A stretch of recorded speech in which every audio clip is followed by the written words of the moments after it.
Hello students, हमारा जो chapter चल रहा है ह्यूमन डिजीज़, उसका नेक्स्ट टॉपिक अब हम स्टार्ट करते हैं। प्रोटोजोल डिजीज़ हमने पढ़ा था इससे पहले। अब हम स्टार्ट करते हैं बैक्टीरियल डिजीज़। बैक्टीरियल डिजीज़ हमने टोटल 14 प्रकार की लिखी है। तो सबसे पहले आप टॉपिक डालेंगे यहाँ पर जीवाणु जनित रोग।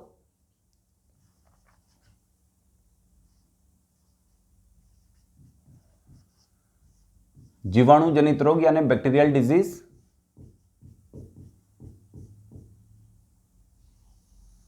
इसको सेपरेट कर लेते हैं अपन।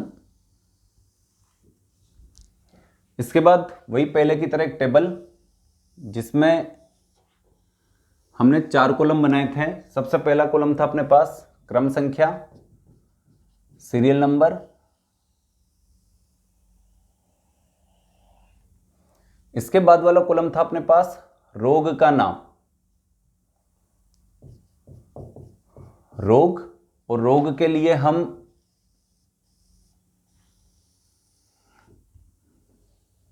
एक बड़ा कॉलम क्रिएट करेंगे ताकि कम से कम किसी डिजीज के 4-5 नाम हो तो सारे के सारे अपन लिख सकें। इतना ले लेते हैं। और इसके बाद जो तीसरा कॉलम हमने लिखा था रोगजनक के लिए, और जो लास्ट वाला कॉलम था वो था रोगवाहक के लिए। यहां पर हम देखते हैं कि बैक्टीरिया से संबंधित सबसे पहले तो अपने को एक बात याद होनी चाहिए कि जितने भी डिजीज अपन ने पढ़ी है क्रम वाइज उनका नाम याद होना चाहिए। क्लिक होना चाहिए माइंड में कि ये डिजीज बैक्टीरियल डिजीज है, ये डिजीज प्रोटोजोल डिजीज है, ये डिजीज फंगल डिजीज है, ये डिजीज वायरल डिजीज है। अब बैक्टीरियल डिजीज अपन ने टोटल कितने प्रकार की यानी कितनी पढ़ी थी? 14 टाइप्स लिखे थे अपन ने, अलग अलग बीमारियां, जिसमें सबसे पहले अपन ने लिखा था क्षय, अथवा इसका एक और नाम लिखा था अपन ने तपेदिक। एक और नाम लिख लेते हैं यहां पर टीबी, और एक और नाम लिख लेते हैं ट्यूबरकुलोसिस।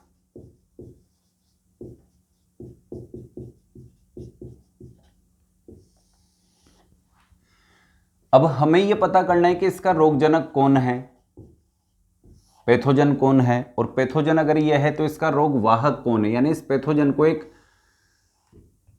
रोगी व्यक्ति से एक स्वस्थ व्यक्ति की बॉडी में ट्रांसफर करने वाला कौन है? रोगवाहक। ठीक। अब क्षय, तपेदिक, टीबी या ट्यूबरकुलोसिस नाम की डिजीज, इसका रोगजनक कौन है? अब सबसे अच्छी बात क्या होती है देखो डिजीज में कि जो पैथोजेंस होते हैं उनके नाम कहां से निकल के आते हैं? उन्हीं डिजीज के नाम से। यानी जैसे इस डिजीज का नाम है ट्यूबरकुलोसिस, तो इसके रोगजनक का नाम भी कहीं ना कहीं ट्यूबरकुलोसिस से रिलेटेड होगा, जैसे कि Mycobacterium tuberculosis.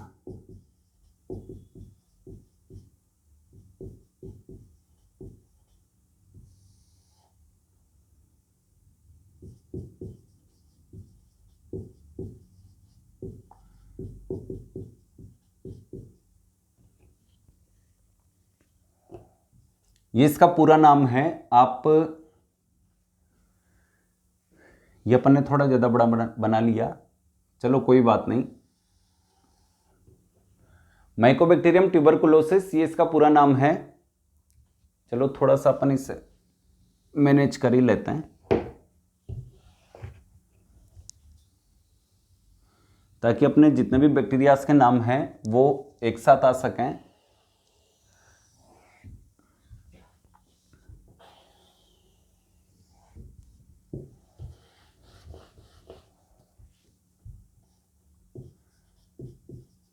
Mycobacterium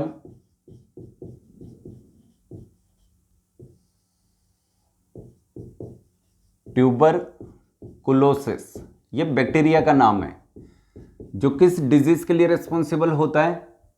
tuberculosis. Tuberculosis के लिए रिस्पॉन्सिबल होगा, टीबी के लिए रिस्पॉन्सिबल होगा। अब इसका रोगवाहक कौन है? हमें अच्छे से पता है कि टीबी का मरीज खांसता रहता है। अब खांसने का क्या मतलब है कि टीबी के मरीज से आप मिलने गए, उसने उसी वक्त खांस दिया तो जो टीबी के बैक्टीरिया थे उसकी बॉडी में वो खांसी के माध्यम से कहाँ गए? वायु में, और आपने उसी वक्त श्वास ले ली और वो किसकी बॉडी में चले गए? आपकी बॉडी में। यानी एक रोगी व्यक्ति से एक स्वस्थ व्यक्ति में ये बैक्टीरिया ट्रांसफर हो रहा है। ट्रांसफर का माध्यम कौन बना है? यहां पर वायु। इसके अलावा रोगी व्यक्ति के खांसने से, खांसी या छींकने से भी ये रोग फैलता है। सेकंड नंबर की डिजीज अपन ने लिखी थी DPT, second third fourth number पर डिप्थीरिया, पर्टुसिस एंड टिटनस। तो डिप्थीरिया जो डिजीज थी उसका हिंदी नाम एक और लिखा देता हूं मैं, गलघोटू, जो शायद पहले नहीं लिखा था अपन ने, गलघोटू ओब्लिक कंठ रोहिणी ओब्लिक डिप्थीरिया।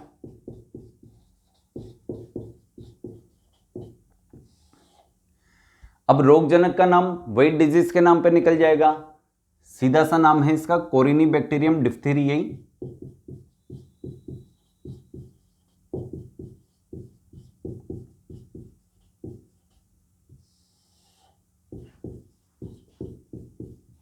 डिप्थीरियाई।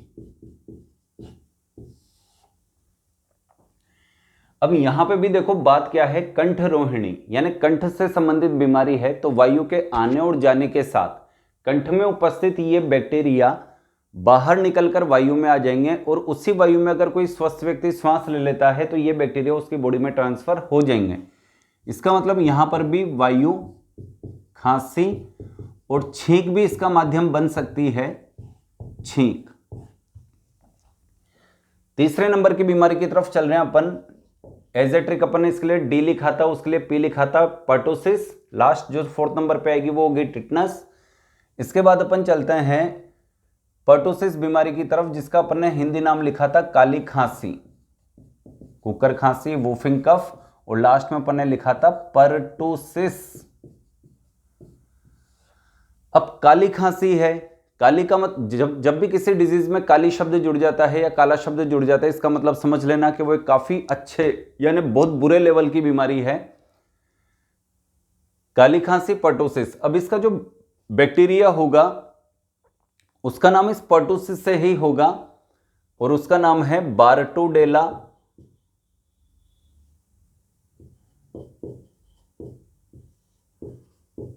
पर्टुसिस। देख लो जो रोगजनक के नाम आ रहे हैं वो रोग के नाम से ही निकल रहे हैं, और यहां पर भी देख लो खांसी से रिलेटेड बीमारी है, खांसने से संबंधित बीमारी है, इसका मतलब ये भी किसके माध्यम से फैलेगी, वायु। खांसी व छींक। एजेट्रिक जो अपन ने लिखा था सेकंड थर्ड और फोर्थ नंबर पे, डिप्थीरिया, पर्टुसिस एंड टिटनस, उसमें फोर्थ नंबर की बीमारी अपन लेते हैं जिसका नाम धनु स्तंभ रोग, धनुष टंकार रोग, लोकजा या फिर टिटनस। तो अपन दो नाम लिख लेते हैं केवल यहां पर, एक तो लोकजा और एक टिटनस। अब इसका जो बैक्टीरिया होता है यानी जो रोगजनक होता है, इसी के नाम पर है उसका नाम, जिसका नाम है क्लोस्ट्रीडियम टिटेनी।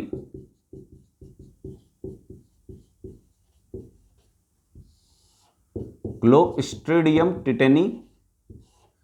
और टिटनस रोग कैसे फैलता है ये अपने को अच्छे से पता है कि कोई जंग लगे लोहे से अगर किसी को चोट लग जाए, व्यक्ति को चोट लग जाए, तो उस जंग लगे लोहे में उपस्थित ये बैक्टीरिया उस चोट के माध्यम से यानी उस घाव के माध्यम से शरीर में प्रवेश करेगा और कौन से डिजीज कोज करेगा, टिटनस। लेकिन जंग लगे लोहे के अलावा अन्य भी रोगवाहक हो सकते हैं, जैसे कि कोई पुराना पत्थर है, पुराना प्लास्टिक है, पुरानी लकड़ी है, उससे भी अगर चोट लग जाती है तो उसकी बॉडी में यानी लकड़ी, प्लास्टिक, जो भी अन्य मेटल, पत्थर, उसकी बॉडी में उपस्थित वो बैक्टीरिया घाव के माध्यम से कहां प्रवेश कर जाएगा, बॉडी में, और कौन से डिजीज कोज करेगा, टिटनस। यहां तक कि अगर पुराना लोहा नहीं है, पत्थर नहीं है, प्लास्टिक नहीं है, लकड़ी, इनसे चोट नहीं लगी, यहां तक कि जैसे कबड्डी खेल रहा है कोई व्यक्ति, क्रिकेट खेल रहा है, कैच लेते समय छिल गया, घिस गया मिट्टी में, या फिर लंबी कूद, तो उसकी बॉडी में अगर कोई घाव है और मिट्टी में अगर ये बैक्टीरिया मौजूद है, किसके लिए रिस्पॉन्सिबल, टिटनस के लिए रिस्पॉन्सिबल, क्लोस्ट्रीडियम टिटेनी नामक बैक्टीरिया उस मिट्टी में मौजूद है। तो जैसे वो उस मिट्टी के संपर्क में आएगा, घिसेगा उससे, तो मिट्टी में उपस्थित क्लोस्ट्रीडियम टिटेनी नाम का बैक्टीरिया उसके चोट लगे भाग से बॉडी में प्रवेश कर जाएगा और कौन से डिजीज कोज कर देगा, टिटनस। यानी टिटनस के लिए केवल लोहे को रेस्पॉन्सिबल ना समझें, यहां लिख देता हूं मैं जंग लगा लोहा,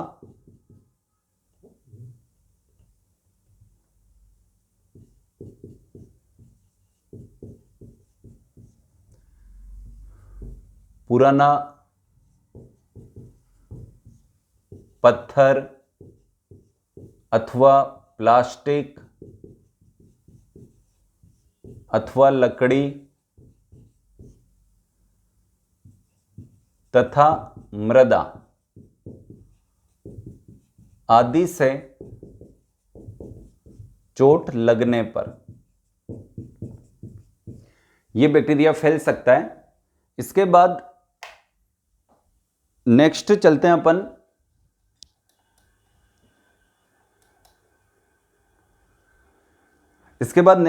अपन 5 नंबर की तरफ। डीपीटी के बाद अपन ने एक बीमारी लिखी थी न्यूमोनिया।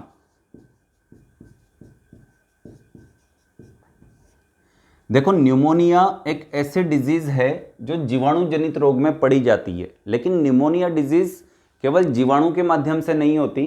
न्यूमोनिया डिजीज प्रोटोजोआ के माध्यम से हो सकती है, न्यूमोनिया डिजीज बैक्टीरिया के माध्यम से हो सकती है, न्यूमोनिया डिजीज वायरस के कारण हो सकती है, और न्यूमोनिया डिजीज कवक यानी फंगस के माध्यम से भी हो सकती है या होती है।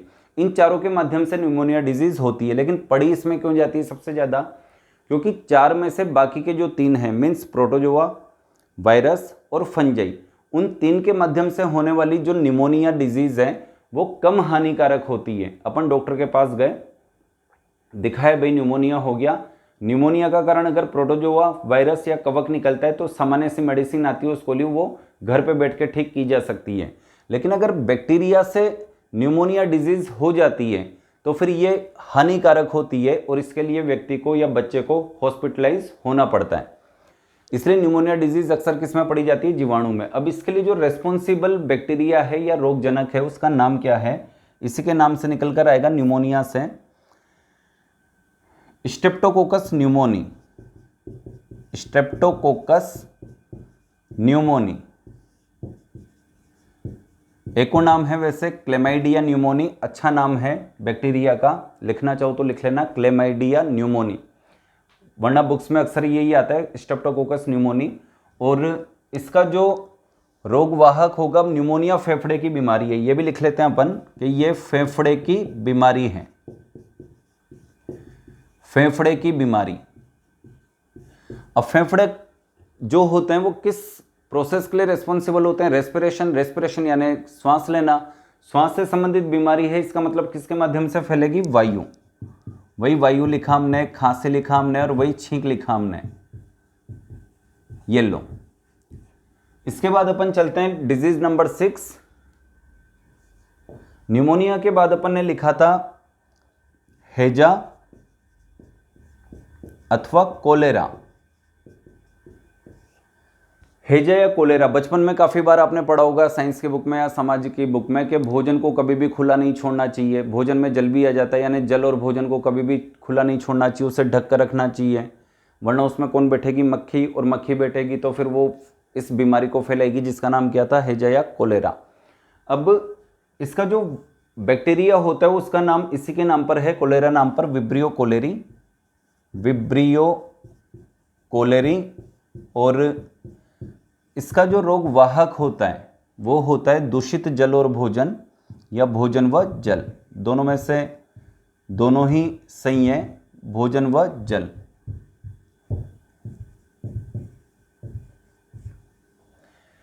सात नंबर पे अपन डिजीज लेते हैं नेक्स्ट, 8, 9 या फिर 7 नंबर पे तो लिखते हैं अपन कुष्ठ, अथवा इसी को अपन ने नाम दिया था कोढ़, इसी को अपन ने नाम दिया था हैंसन की बीमारी, हैंसन रोग, और इसी को अपन ने नाम दिया था लेप्रोसी। इसके बाद अपन जो नेक्स्ट डिजीज लेने वाले हैं उसका नाम है प्लेग। इसके बाद जो डिजीज लेने वाले हैं वो है एंथ्रेक्स। इसके बाद जो डिजीज लेंगे अपन उसका नाम है आंत्रशोथ,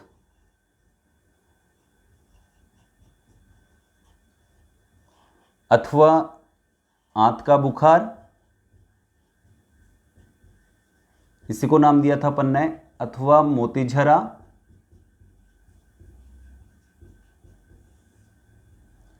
अथवा टाइफाइड।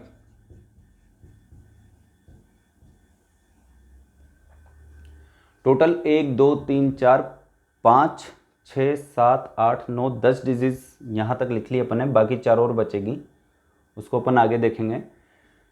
फिलहाल कुष्ठ, कोढ़ या हैंसेन रोग, लेप्रोसी, इसके लिए अपन आगे बढ़ते हैं।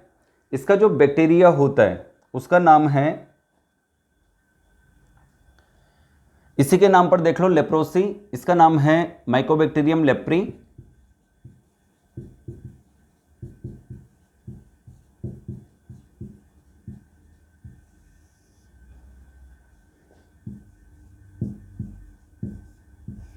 Mycobacterium leprae. अब जो कुष्ठ, कोढ़, हैंसन या लेप्रोसी डिजीज होती है इस बैक्टीरिया के कारण होती है, लेकिन ये होती क्या है? देखो नाम से स्पष्ट है, कुष्ठ या कोढ़ ये स्किन डिजीज होती है, त्वचा से संबंधित बीमारी है। और इस बीमारी में क्या होता है ये अपन आगे देखेंगे लक्षणों में, कुछ महत्वपूर्ण लक्षण जितने भी होते हैं डिजीज के। लेकिन ये बीमारी इस माइकोबैक्टीरियम लेप्री के माध्यम से फैलती है, यानी होती है लेकिन फैलती किसके माध्यम से? तो जब कोई व्यक्ति जिसे कोढ़ हो गए या कुष्ठ रोग हो गया, वो अपनी स्किन को किसी स्वस्थ व्यक्ति की स्किन से टच कर देता है, या बाई चांस किसी भी वजह से हो जाती है, एक रोगी व्यक्ति की स्किन एक स्वस्थ व्यक्ति की स्किन से टच हो जाती है, तो ये डिजीज रोगी व्यक्ति से किसमें फैल जाएगी? एक स्वस्थ व्यक्ति में, यानी इसकी बॉडी में उपस्थित बैक्टीरिया जिसका नाम क्या है? माइकोबैक्टीरियम लेप्री, ये रोगी व्यक्ति की स्किन से कहाँ ट्रांसफर हो जाएगा? एक स्वस्थ व्यक्ति की स्किन पर, और वहां पर अगर ट्रांसफर हो गया तो उसकी स्किन में भी कौन से डिजीज कोज कर देगा? कुष्ठ, कोढ़ या हैंसेन डिजीज, लेप्रोसी। अब इसके फैलने का जो सबसे प्रमुख कारण है वो है संपर्क। लेकिन कभी कभी क्या होता है कि ये संपर्क में भी नहीं है, तेज हवाएं चली तो यहाँ जो स्किन में माइकोबैक्टीरियम लेप्री नाम का बैक्टीरिया था वो यहाँ से उड़कर एक स्वस्थ व्यक्ति की स्किन तक पहुँच जाता है, और वहाँ पर कौन सी डिजीज पैदा कर देगा? लेप्रोसी, कुष्ठ रोग, कोढ़ रोग या हैंसेन। तो इसका जो सबसे प्रमुख माध्यम अपन लिखते हैं फैलने का वो होता है संपर्क, और जो सेकंड नंबर पे होता है वो होता है वायु। लेकिन अगर ये दोनों आ जाए तो फिर फाइनली अपने को क्या टिकना है? संपर्क। इसके बाद चलते हैं अपन प्लेग नामक डिजीज की तरफ। प्लेग एक ऐसी बीमारी है जिसको अपन ने काली मौत नाम भी दिया था, काली मौत। अब आप सोच लो, मौत तो अपन ने सुना है लेकिन काली शब्द लग रहा है, इसका मतलब क्या है कि जब भी किसी डिजीज के नाम के पीछे काला या काली लग जाता है, इसका मतलब वो एक काफ़ी अच्छे यानी काफ़ी बुरे लेवल की बीमारी है, बहुत खतरनाक बीमारी है। हाल ही में एक डिजीज़ फैली है, साल 2 साल कोरोना, इससे पहले कई सालों पहले एक डिजीज़ फैली थी प्लेग, जो चूहे के माध्यम से फैलती है। लेकिन उससे पहले अपन इसका जो रोगजनक है एक बैक्टीरिया, उसका नाम लिख लेते हैं। ये नाम इसकी डिजीज़ से ज़रूर नहीं मिल रहा, लेकिन याद रखने वाले के लिए सब कुछ पॉसिबल है, सब याद कर सकते हैं अपन। यार्सिनिया पेस्टिस येलो, वैसे तो सीधा नाम है YP, प्लेग से रिलेटेड यार्सिनिया पेस्टिस नाम का बैक्टीरिया, और ये किसके माध्यम से फैलता है? चूहा व पिस्सू। अब ये पिस्सू क्या होता है ये अपन महत्वपूर्ण बिंदु में देखेंगे। चूहा व पिस्सू, ये सारी बीमारियां मैं आपको समझाऊंगा कि ये कैसे फैलती है। फिलहाल अपन स्टेप बाय स्टेप चल रहे हैं। सबसे पहले अपन ने डिजीज क्या होती है, रोगजनक क्या होते हैं, रोगवाहक क्या होते हैं, बीमारी के प्रकार क्या होते हैं, कौन सी जन्मजात है, कौन सी उपार्जित है, संपर्क में आने वाली, बिना संपर्क में आने वाली, जन्मजात आनुवांशिक कौन सी है, जन्मजात अआनुवांशिक कौन सी है।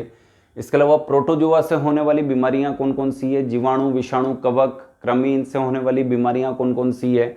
देन हमने सबसे पहले स्टेप बाय स्टेप क्या किया, सभी डिजीज के नाम लिखे, ताकि अपने माइंड में सबसे पहले ये सेट हो जाए कि ये डिजीज इसके अंतर्गत आती है। जैसे कि किसी ने आपसे नाम ले लिया कि रेबीज किस प्रकार की डिजीज है, तो अपन उसी वक्त उसे जवाब दे दे कि ये वायरल डिजीज है। कोई अपने से बोले कि प्लेग किस प्रकार की डिजीज है, तो सोचना नहीं है ज़्यादा, इतना कंटस्ट होना चाहिए कि अपन उसी वक्त उसे जवाब दे कि ये बैक्टीरियल डिजीज है।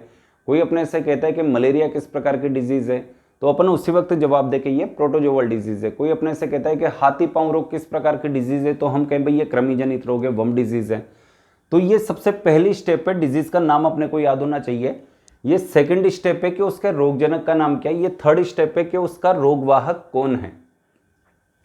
चौथी स्टेज भी अपन पढ़ेंगे किन रोगों के लक्षण क्या होते हैं, सिम्टम्स क्या होते हैं, अगर किसी व्यक्ति को डिजीज हो जाती है तो उसके सिम्टम्स क्या क्या हैं। उसके बाद अपन पढ़ेंगे कि बाई चांस किसी को ये डिजीज हो भी जाती है तो इलाज तो वो करवाएगा। सबसे पहले डॉक्टर के पास जाएगा, डॉक्टर टेस्ट करवाएगा, देखेगा भाई कौन सा बैक्टीरिया है, वायरस है, फंगस है, प्रोटोजोआ है क्या इसकी बॉडी में। तो जैसे उसे पता लगेगा, यानी टेस्ट जो करवाते हैं उसे कहते हैं निदान, डायग्नोसिस, और उस निदान या टेस्ट के आधार पर ही वो क्या करेगा फिर उसका ट्रीटमेंट। फिलहाल अपनी जो नेक्स्ट डिजीज है वहां चलते हैं अपन, जिसका नाम है प्लेग या काली मौत, यार्सिनिया पेस्टिस, चूहा और पिस्सू के माध्यम से ये फैल रही है। नेक्स्ट डिजीज आती है अब एंथ्रेक्स। एंथ्रेक्स का जो बैक्टीरिया है उसका नाम है बैसिलस एंथ्रेसिस। Bacillus anthracis. अब एंथ्रेक्स एक ऐसी बीमारी है जो पशुओं, काफी माध्यमों से फैलती है, इसके काफी रोगजनक हैं। जैसे पशुओं के माध्यम से फैल जाएगी, संपर्क में आने से फैल जाएगी। अब संपर्क चाहे किसी पशु के संपर्क में हो या फिर किसी व्यक्ति के संपर्क में हो, ये भोजन के माध्यम से फैल जाती है, ये वायु के माध्यम से फैल जाती है। तो इसके सारे के सारे रोगवाहक मैं यहाँ सामने लिख देता हूँ कि ये पशुओं द्वारा, एक लिख देता हूँ संपर्क, एक लिख देता हूं भोजन, और एक लिख देता हूं वायु, वायु। आखिरी वाली डिजीज को अपन ऊपर ले चलते हैं, आत्रशोथ को।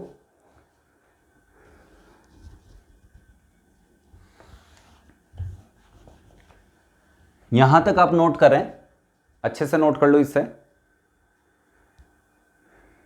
अब चलते हैं अपन नेक्स्ट डिजीज की तरफ, 10 नंबर की तरफ। 14 डिजीज लिखी अपन ने इसमें टोटल। पहले सारे डिजीज के नाम लिख लेते हैं, फिर उनके रोगजनक के नाम लिख लेते हैं, फिर रोगवाहक के नाम लिख लेते हैं।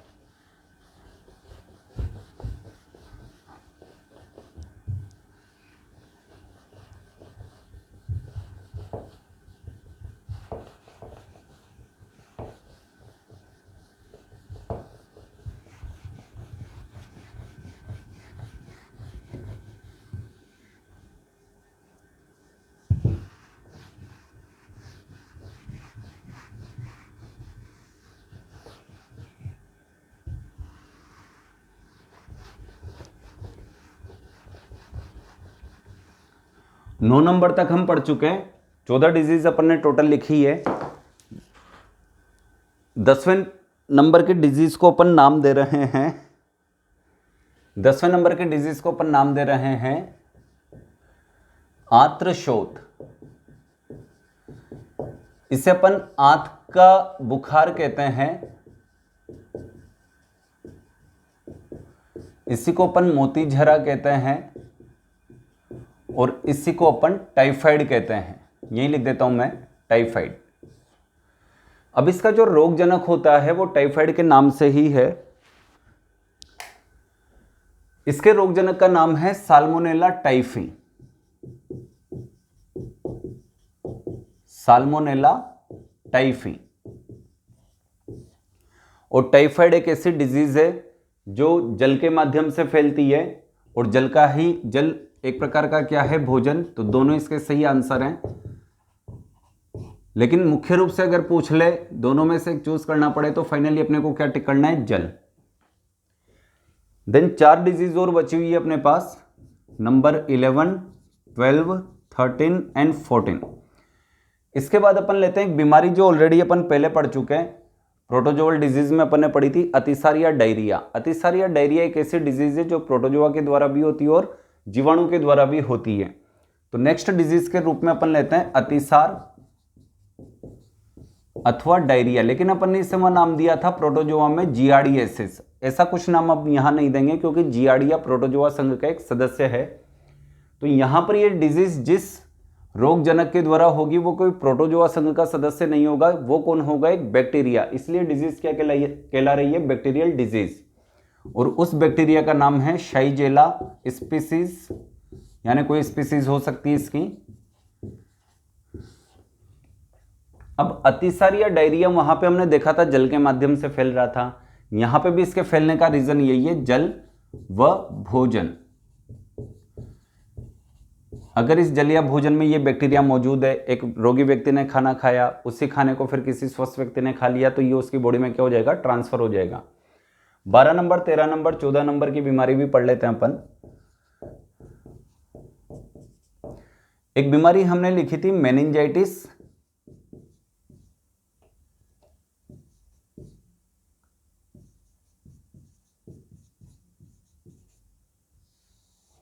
और इसका जो रोगजनक होगा उसका नाम है निस्सेरिया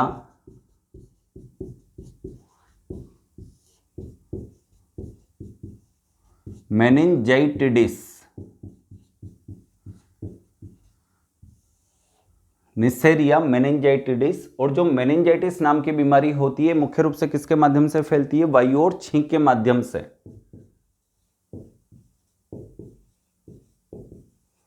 वायु और छींक के माध्यम से फैलने वाली बीमारी है ये। इसके बाद 2 डिजीज और बची है जो सेक्सुअल ट्रांसमिटेड डिजीज होती है, यानी लैंगिक संपर्क में आने से फैलती है। और दोनों किस प्रकार की बीमारियां हैं, जीवाणु जनित रोग। उनमें से एक का नाम हमने लिखा था सुजाक या गोनोरिया और एक का नाम लिखा था उपदंश या सिफिलिस। दोनों बीमारियों के बारे में भी हम देख लेते हैं। नेक्स्ट डिजीज का नाम है अपने पास सुजाक अथवा गोनोरिया। और जो अगली बीमारी है उसका नाम है उपदंश अथवा सिफिलिस। खास बात क्या है, दोनों सेक्सुअल ट्रांसमिटेड डिजीज है, लैंगिक संपर्क में आने के दौरान ये फैल सकती है। अब सुजाक या गोनोरिया डिजीज का जो रोगजनक होता है उसका नाम भी निस्सेरिया से स्टार्ट होता है। उसका नाम मैं यहां लिख देता हूं, निस्सेरिया।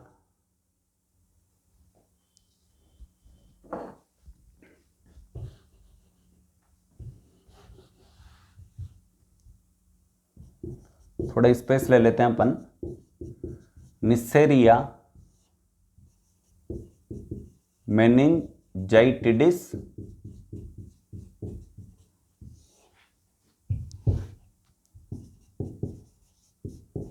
वायु व छींक। नेक्स्ट डिजीज है अपने पास सुजाक या गोनोरिया, लैंगिक संपर्क से फैलने वाली बीमारी। और इसका जो रोगजनक होता है उसका नाम भी निस्सेरिया गोनोरियाई। निस्सेरिया गोनोरियाई। और यह बीमारी किसके द्वारा फैलती है, लैंगिक संपर्क में आने के कारण। लैंगिक संपर्क, इसे कहते हैं sexual transmitted disease. Next last बीमारी अपने पास उपदंश या सिफिलिस। यह भी लैंगिक संपर्क से होने वाली बीमारी है। एसटीडी डिजीज, एसटीडी कहलाती है, सेक्सुअल ट्रांसमिटेड डिजीज कहलाती है। इसका जो रोगजनक है उसका नाम है ट्रिपोनिमा पैलिडम। ट्रिपोनिमा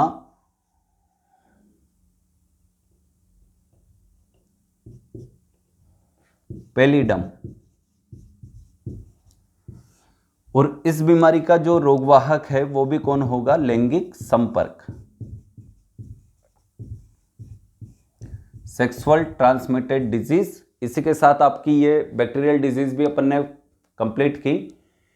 और मन लगाकर पढ़ते रहें, स्टेप बाय स्टेप पढ़ते रहें। जितना स्लोली पढ़ोगे, स्टेप बाय स्टेप याद करोगे, ये चैप्टर उतना ही जल्दी याद होगा। अगर एक साथ इसे पढ़ने की कोशिश करोगे तो परेशानी झेलोगे, पजल्ड भी हो जाओगे, चैप्टर से नफरत सी भी होने लग जाएगी। लेकिन ये काफ़ी सिंपल चैप्टर है। जितना स्टेप बाय स्टेप पढ़ोगे उतना ही आपको क्या आएगा, मजा। क्योंकि संघर्ष का ही मजा आता है। और टाइम पास करोगे, इससे दूर भागोगे तो कहीं ना कहीं लक्ष्य से दूर होते चले जाओगे। इसलिए मैं सभी स्टूडेंट्स से ये कहूँगा, मन लगाकर पढ़ते रहो और आगे बढ़ते रहें।